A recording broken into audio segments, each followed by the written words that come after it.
Okay, so this lesson is one of the more challenging step-by-step lessons, but it's challenging only in regards to staying organized and not making an error as you go along, because it can be very painful if you do. It's one of those problems that actually with the calculators it can be extremely simple. You of course are going to be asked to do a non-calculator one, but then to actually apply these matrices, it'll be with a calculator.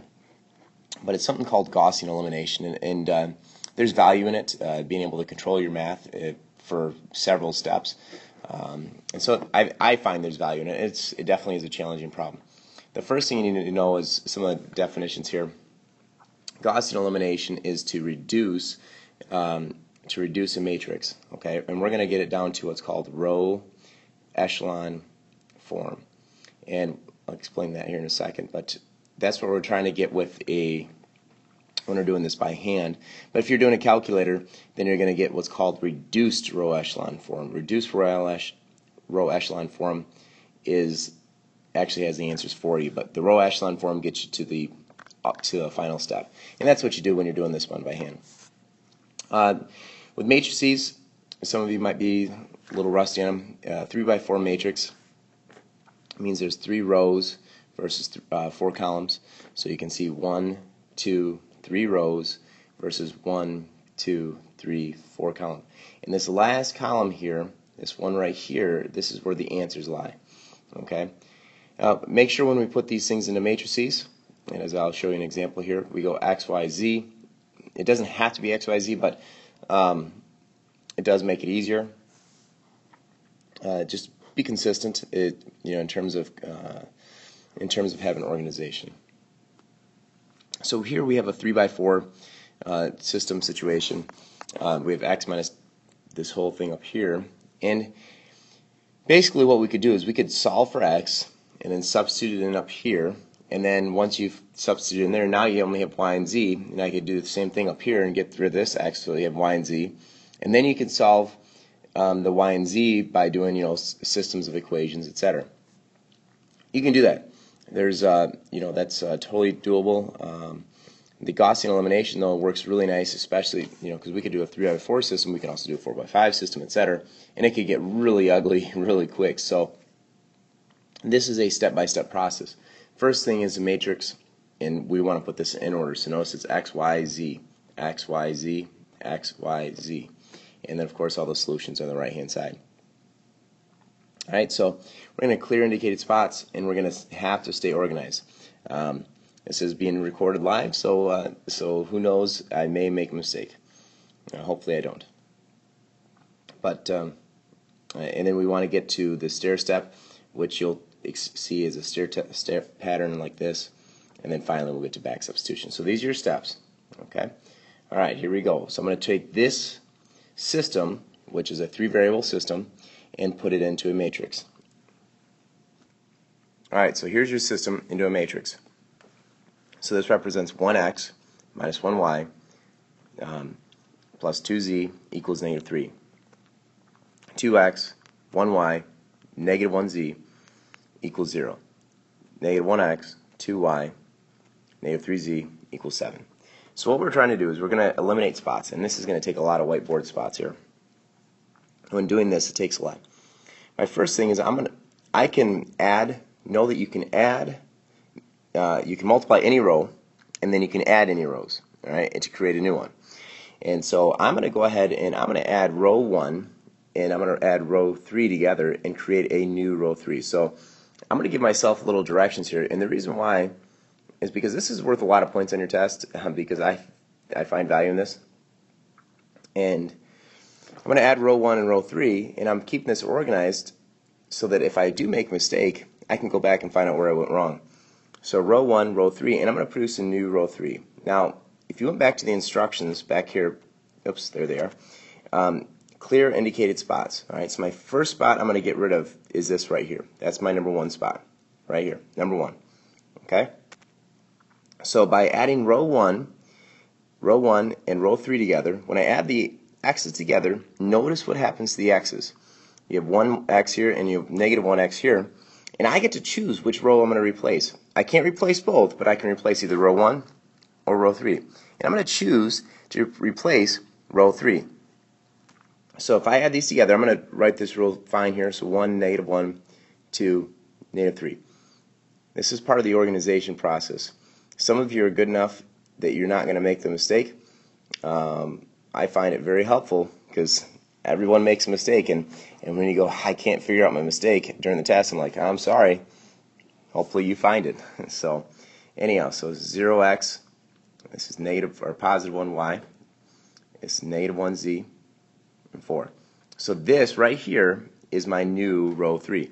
So now I have this matrix here. I have 1, -1, 2, -3. 2, 1, -1, 0, and I have 0, 1, -1, 4. This last row is the result of adding row 1 and row 3. I have now found a 0 in that first spot. Alright, so now it's very important that we've eliminated this spot first. Our next spot is this 2 right here. That's our next spot to eliminate. Now, the only way I'm going to be able to eliminate that is if I, and by the way, some of you will go, ooh, look at this, -1 and 1 here. If I add these together, that would be great. And you could. And some of you will be more efficient at this, but the way that I'm going to teach it, it will get you there every single time. Okay, so I'm going to go a new matrix here. I'm going to add row 1 and row 2 together, but if I add just row 1 and row 2 together, this is going to produce 3 here, because 1 plus 2 is 3. So I'm going to multiply 2 times row 1 and add that to row 2, and I'm going to replace only row 2. Okay, so if I do that, -2 times row 1, so it's going to be -2 plus 2, -4 plus 6, and then row 2 is 2, 1, -1, 0. Okay, so if I add these together, I get 0, 3, -5, 6. Hopefully I've done everything correct so far. I think I have, but you may have already seen a mistake. Hopefully I haven't made a mistake. I'm going to write my new matrix. Now notice this. My first row is still the same because I said I'm only going to change row 2. So my first row is still the same. Alright, my second row is different. 0, 3, -5, 6. My third row is the same. 0, 1, -1, 4. Okay, so I have a new matrix. I have one more spot to go in order to get to stair step. Stair step means I want this spot, and this spot, and all the spots here, this 0, and I need this one to be 0. So that's my next spot to get rid of. Okay, so let's go ahead and take that to the next screen. Okay, so here's the next screen. I've rewritten the matrix. Hopefully I haven't made any just writing down mistakes here. Let's go back and look this 0, 1, -1, 4. That's the last one there. That's good. Okay, so now I need to get rid of this spot here. So I do not fall into the temptation of adding row 1 and row 3 together, because if you add row 1 and row 3 together, guess what? You're going to get a new X in there, and that's going to undo us. It's like a dog chasing its tail. Not going to get us anywhere. Okay, so instead we're going to go ahead and add row 2 and row 3 somehow together. Okay, so row 2 and row 3. So now if I add row 2 and row 3 together right now, I'm going to get 4 in this Y spot, because 3 and 1 makes 4. So I'm going to go row 2 plus -3 times row 3, and it's going to give me a new row 3. So again, I get to choose which row I'm going to replace. I could replace row 2, and that's probably more efficient, but you know what? I'm just going to go with the stair step idea, and it will get you there every single time. So row 2, 0, 3, -5, 6. Row 3, which I'm now multiplying by -3 here. Okay, row 3 is going to be 0, -3. Oops, I almost made a mistake. 3 and -12.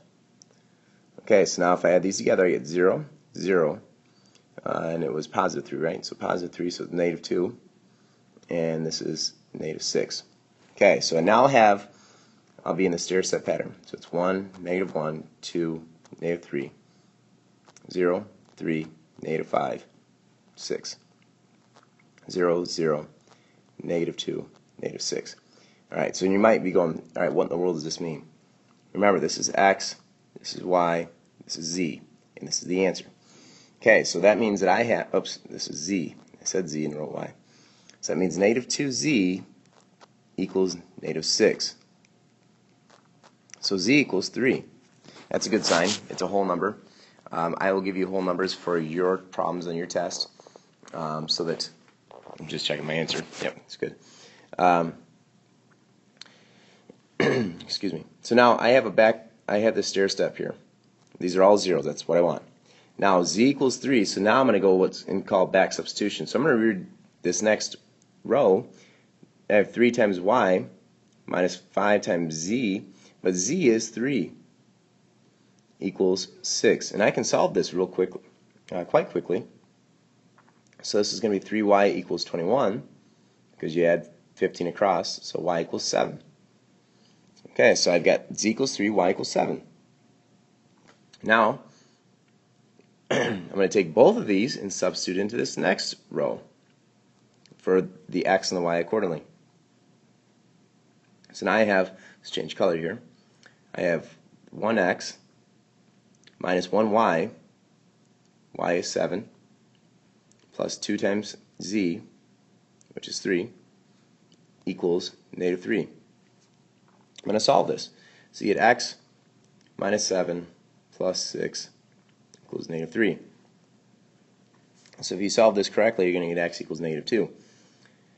So I'm going to write my answer in an order triple.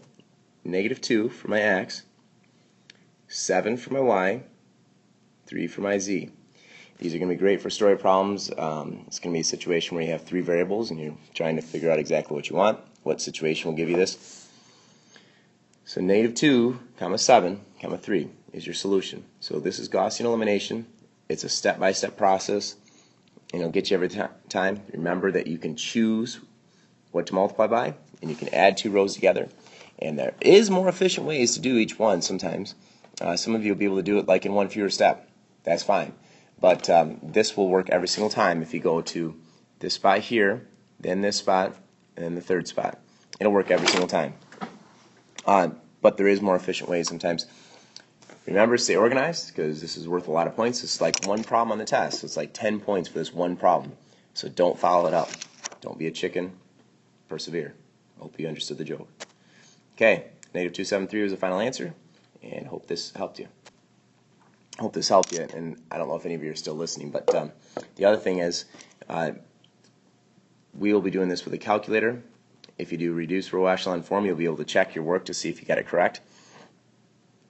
And the other thing is that if you get down and your third row is all zeros, then you're going to get an infinite solution. So this is an infinite solution, all right? And there's a fancy way to write these, just like I did the for all x, y thing. You know, this thing, there's a fancy way to do that also. It's based upon a. I'm not going to put this in the video. But if you get down to the last row and you get 0, 0 equals 1 or something like this, this is no solution. That's, you know, if you get a lie, 0x plus 0y plus 0z equals 1, that's a lie, then so be it. Now, but be careful if you get down to it and it says, you know, 0, 0, 1, 0, that's okay. This is saying 1z equals 0, hence z equals 0. So that's something you might have happen as you go along. All right, hope this is helpful.